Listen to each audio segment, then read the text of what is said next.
لکھا ہے ایک ضعیفہ تھی کہ جو مکہ میں رہتی تھی، وہ ان باتوں کو سنتی تھی مگر خاموش۔ ہمارے خاندانوں کی حفاظت ہو، ہمیں چاہیے قرآن پاک کی حفاظت کا جو سامان ہے اس کے ساتھ اپنے آپ کو جوڑ دیں۔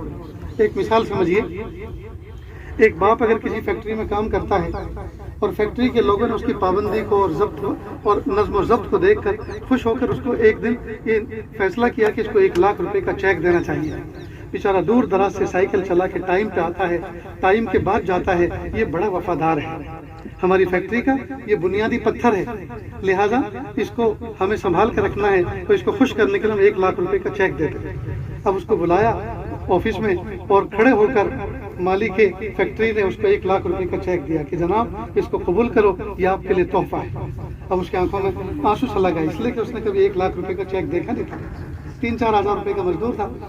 اب وہ سائیکل چلا کے تیزی سے گھر گیا اور بیوی کو کہا، پیاری آج اللہ پاک نے کتنا بڑا کرم فرمایا، ہمیں 1,00,000 روپے کا چیک دیا، کہ دکھاؤ۔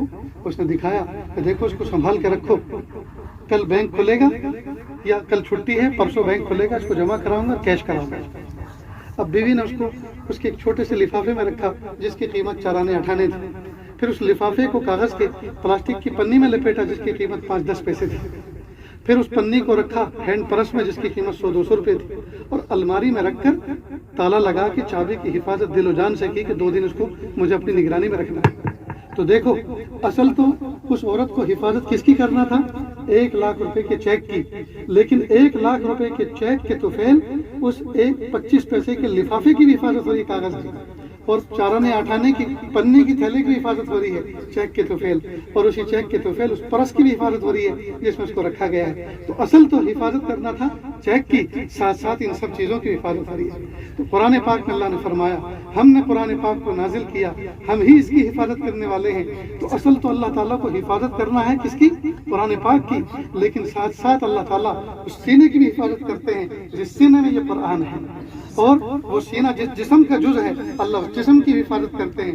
اصل تو قرآن کی حفاظت کرنا ہے، ضمن جسم کی حفاظت ہو رہی ہے۔ پھر وہ جسم جس گھر میں رہتا ہے، جس خاندان کا فرد ہے، جس بستی میں رہتا ہے، ان تمام کی اللہ حفاظت کرتے ہیں اس قرآن پاک کے توفیل۔ تو اگر ہم یہ چاہتے ہیں ہماری عزت اور آبرو بنی رہے، ہماری بستی کی عزت بنی رہے، ہمارے جوانوں کی ماں بہنوں کی بہو بیٹیوں کی عزت بنی رہے، ہمیں چاہیے ہم قرآن پاک کی حفاظت کے نظام کے ساتھ اپنے آپ کو وابستہ کر دیں، چاہے تو اس کو یاد کریں، چاہے تو جہاں یاد کیا جاتا ہے وہاں کی تعمیرات میں حصہ لیں، چاہے تو مشورہ کر کے مشورہ دے کر یا دعا دے کر حصہ شامل کریں، بہرحال اداروں سے اپنے آپ کو وابستہ کریں۔ اللہ تعالیٰ قرآن پاک کا جو حفاظت کا نظام ہے اللہ پاک ہمیں اس میں ان بلٹ شامل کر دیں گے۔ تو یہ مضمون یاد رہے گا۔ اللہ تعالیٰ اس ادارے کو جس کی بنیاد پڑنے جاری ہے بے انتہا قبول فرمائے۔ آج آسمان کی چھت کے نیچے کھڑے ہیں، اللہ بہت جلد وہ دن لائے جب آسمان کی چھت کے نیچے ایک چھت پڑ چکی ہو اور چھت کے اوپر پھر چھت پڑ چکی ہو، اور جتنا ارباب انتظام نے نیت کر رکھی ہے، بجٹ بنا رکھا ہے، انتظام کر رکھا ہے، اللہ اس اعتبار سے اللہ تعالیٰ اس کو عافیت کے ساتھ پائے تکمیل تک پہنچا دے۔ آخر دعوانا ان الحمد للہ رب العالمین۔